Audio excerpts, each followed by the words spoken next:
Kw'izina rya Data n'irya Mwana n'irya Mutima Mweranda, amen. Bene wacu dusange ukwemera muri Yezu Kristu, ndabaramukije mu izina rya Yezu Kristu, nitugire Kristu. Turasabikanya ijambo ry'Imana dusanga muri Bibliya mu Njiri ya Yohani ku kigabane cyaho cya 21, turahera ku karongo ka 15 tugeze ku ka 19. Ijambo ry'umutwe twisunga rivuga ngo Petero ashingwa kuragira ekleziya yose.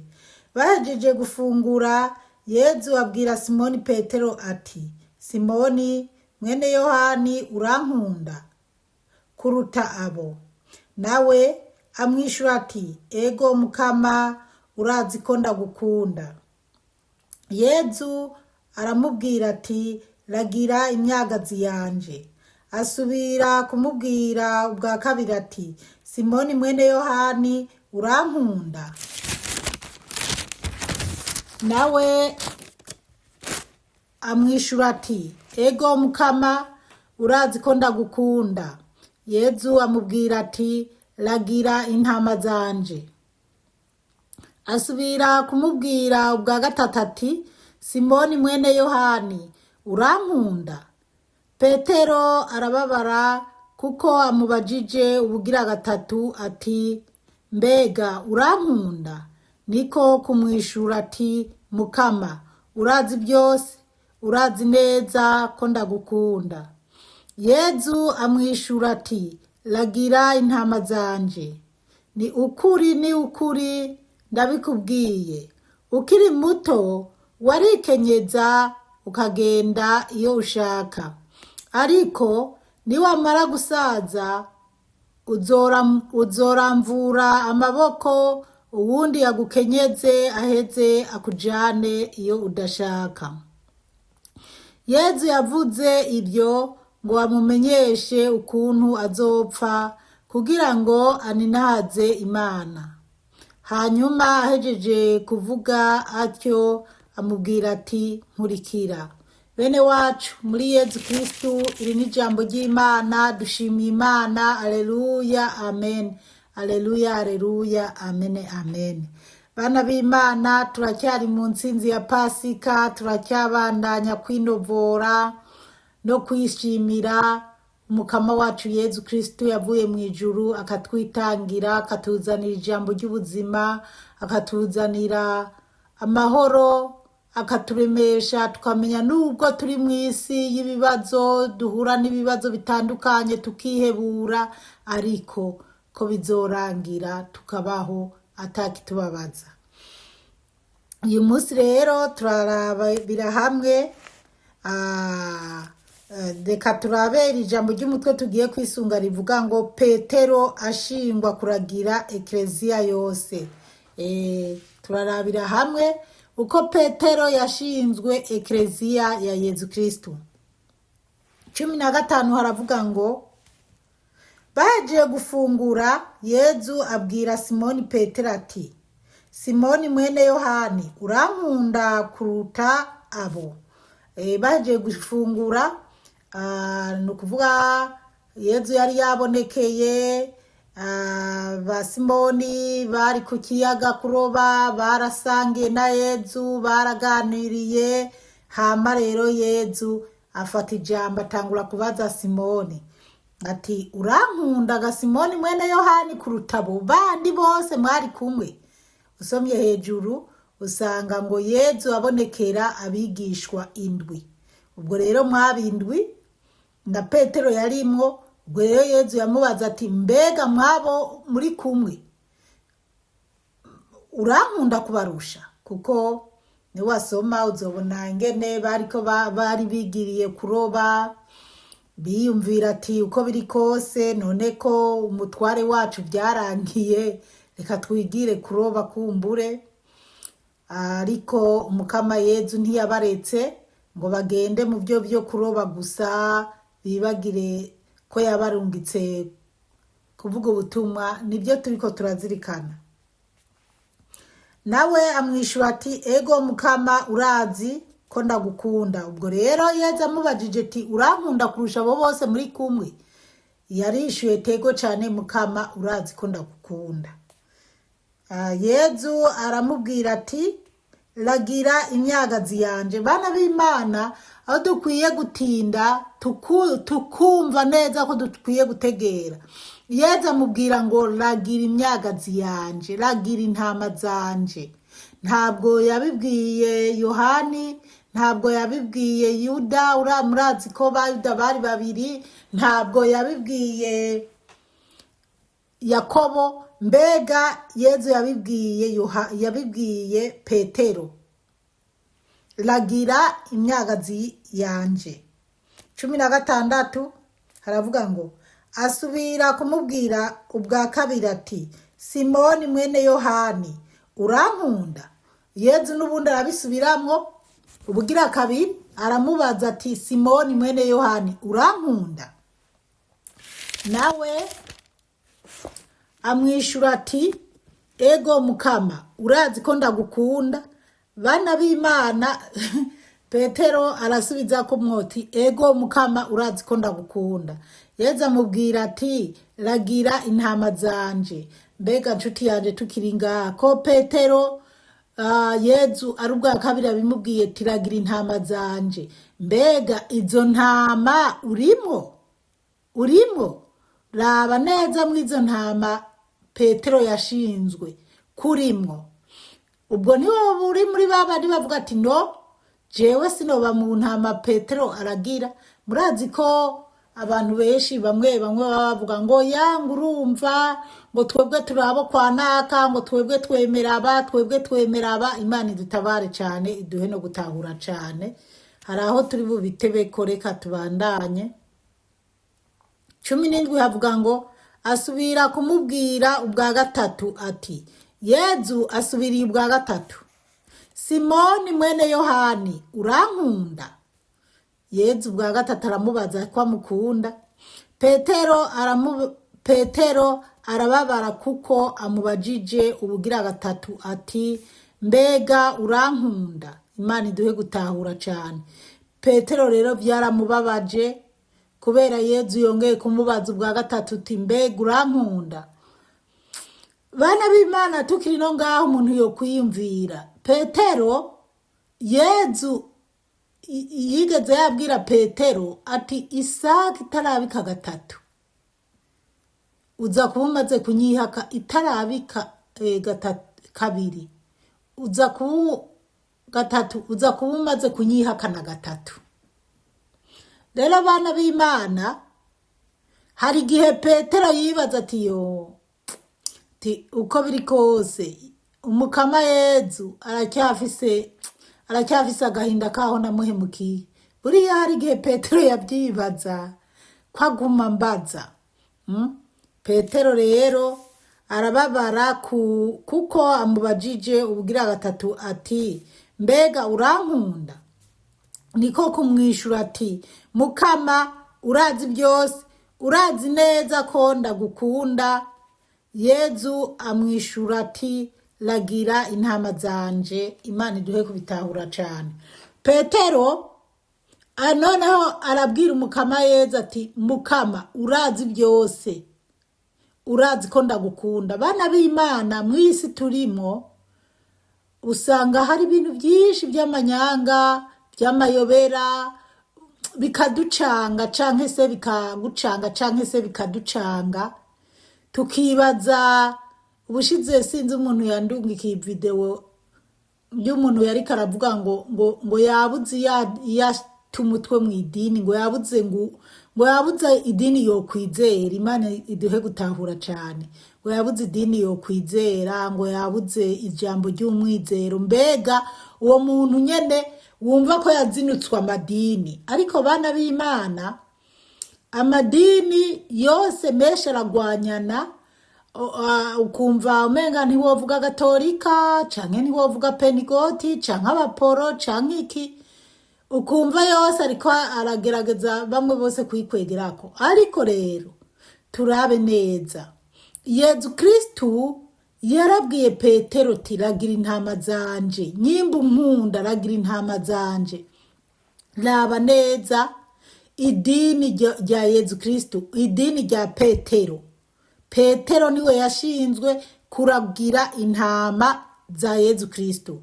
Tugiye muri Matayo niho tubona Yezu, ariko na hano umenga biri Yezu yavuze ati no kuri wewe niho nzokubaka ko ekleziya yanje. Kwanza ngaha nyene birimo ni kubikurikira aho twagejeje ntiharimo ti kuri wewe niho nzubaka ekleziya yanje. Mugabo uriko uravyumva mu ngaha Yezu amuhamagaye inshuro zitatu amubwira ati ragira intama zanje.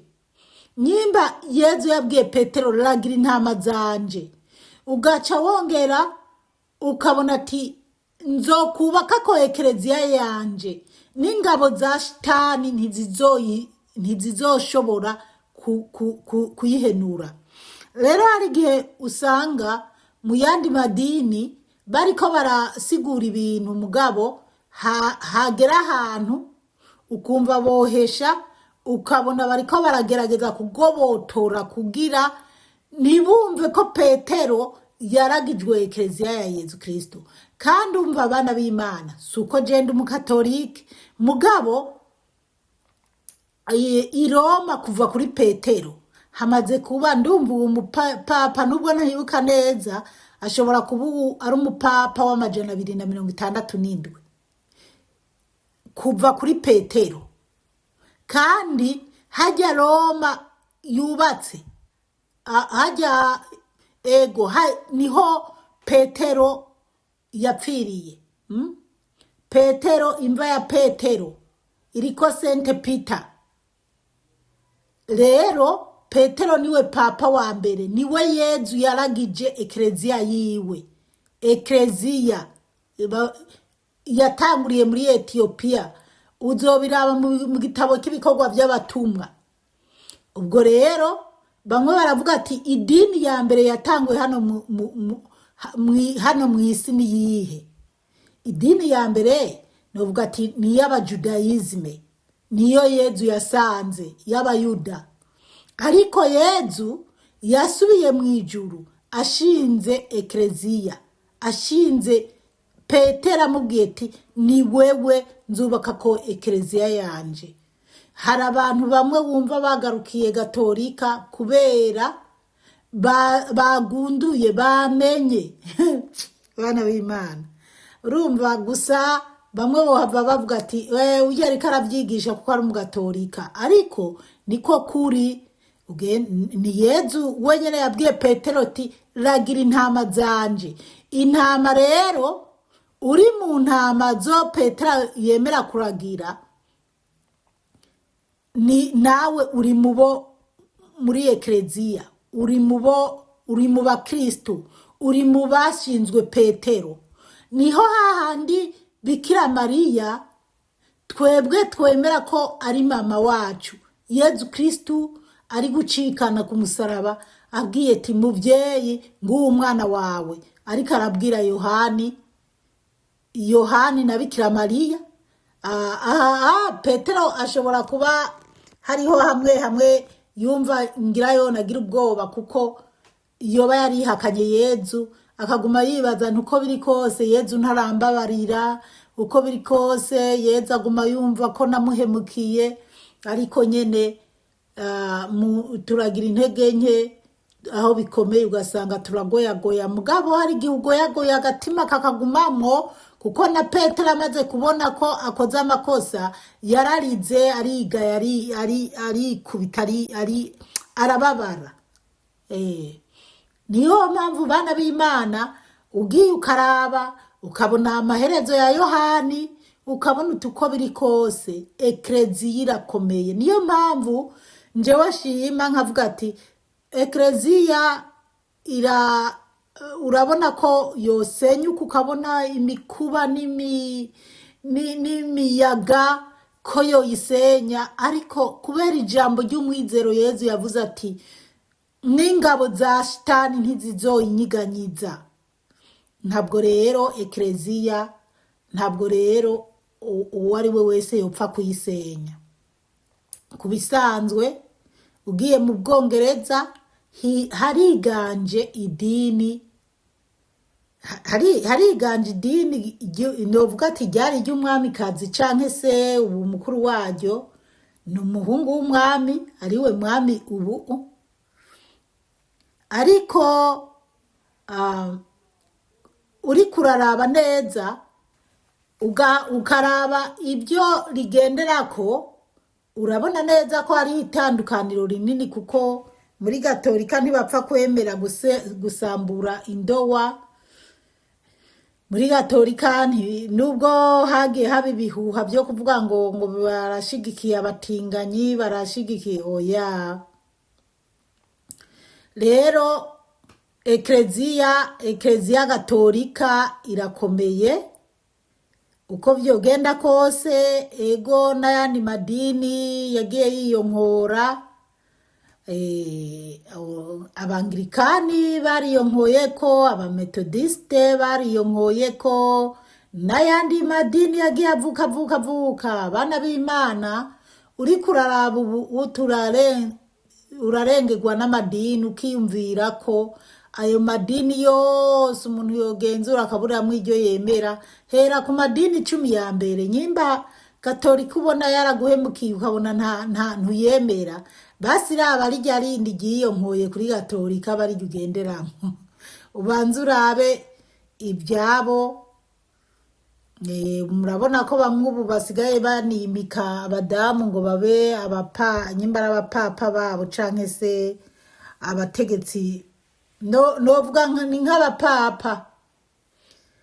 Ariko Imana iduhe kubitahura cane. Reka twibandanirize na Yezu na Petero.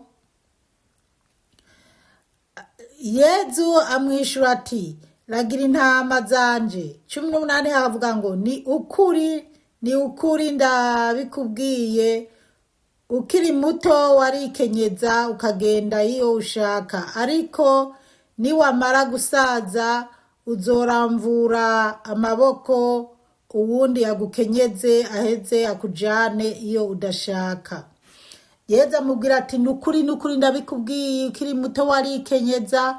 Ariko reka nje kuri 19 duce dusigukirwa neza, havuga ngo Yezu yavuze ibyo ngo amumenyeshe ukuntu azopfa kugira ngo aninahaze Imana. Muravyumva bana b'Imana, murabizi no kundusha. Yezu yamubwira ibyo ariko aramumenyesha ukuntu azopfa. Petero igihe yabona Yezu ariko baramukubita, bamucura bufuni na buhoro, bamuhemukira gose, Petero abonye amakofe n'impiri bakubita Yezu yagize ubwoba, aragira havuga ati no, jewe ntitwari kumwe, kugira arabe ko yorokora igufa. Kandi murazi ko Petero yari yashatse kugwanira Yezu, hanyuma abona Yezu ntavyitayeho, ntavyemeye. Kumbure hari igihe Petero yibaza ati none ko yase ko ndamugwanira kandi ntari gushobora no kwicana bangahe. Imana iduhe gutahura no kuyihangana cane. Mugabo bitwereka ko Yezu asaka twihangane, ntitukihore bana b'Imana, ntitukihore, kuko igituma Petero yishwe nabi, bamwishe nabi kugeraho wenyene yisabira ntibamwice nk'uko bishe Yezu, wewe nibamubambe acuramye. Petero bamubamba acuramye, bamwica nabi. Rero yaremeye kuko yarazirikana amajambo Yezu yamubwiye, kandi ntiyatinya urupfu kuko yaramenya ati Yezu yarapfuye, yishwe nabi, ariko kubwira gatatu yarazutse, araja mu ijuru baraba. Petero rero ntiyagira ubwoba bwo gupfa, kandi ntiyavuga ati nanje nzozuka mu minsi 3, oya. Ahubwo yaramenya ati na ba Stefano barabishe, abakristu benshi barabishe babahora Yezu Kristu, nanje ntegerezwa gupfa kugira Imana ininahazwe kw'isi no mu ijuru. Petero arapfa. Niyo mpamvu abakozi b'Imana dukwiye guhagarara. Abantu bagutuka bakubwira nabi, ugume kwibanga umukama Yezu yagutoreye. Mw'iyi si hari ibintu byinshi biduca inkokora, bibabaza abakozi b'Imana, ariko ntabwo dukwiye gucika intege. Imana iratubona. Umukama yarakwimitse, yaragushizeho, warasizwe amavuta n'umukama. Naho yoba umuntu aza kubwira ibimeze gute, ntutinye kuvuga ukuri, emera. Washaka uwo muntu akwice, yica umubiri, mugabo ugume muri Yezu Kristu. Haleluya, amene. Umushaha wa Yezu waradukunze cyane. Ego. Ubwo rero Yezu rero yari yamubwiye ati hazogera igihe bagukenyeze, bakujane iyo udashaka, bagukorere nabi, ariko uzutimbe. Hanyuma ahejeje kuvuga atyo amubwira ati nkurikira. Ngo hanyuma Yezu ahejeje kumubwira ibyo byose, aca mubwira amukurikire canke kubwira n'abandi bose bari kumwe. Mugabo murumva ko mu bantu indwi hatowemwe Petero. Ragira intama zanje Petero. Yezu yavuze ati nije nzira n'ukuri n'ubugingo, ntawe uzoshika kwa data ntamujanye. Umva, bamwe baba bavuga ngo ngo ntavyo kuvuga ngo Yezu ni Imana, ngo ntavyo kuvuga ngo Yezu niwe wenyene azinjiza abantu mw'ijuru, ni nawe yatubwiye ingene azosoma urubanza. Wowe rero wovuga uti urizigiye Imana, nta yindi ugomba kuyibangikanya, utizigiye Yezu Kristu ntuzobukunda Imana. Ukunda Imana by'ukuri akunda Yezu Kristu, kandi Yezu Kristu niwe Mana. Mutima mweranda niwe Mana. Ni wasuzugura ibyo Yezu yavuze, uzobusuzuguye Imana. Bahuzi neza uti Yezu ni wazonyinjiza mu bwami bw'ijuru, canke ni wazovuga ati sininjire.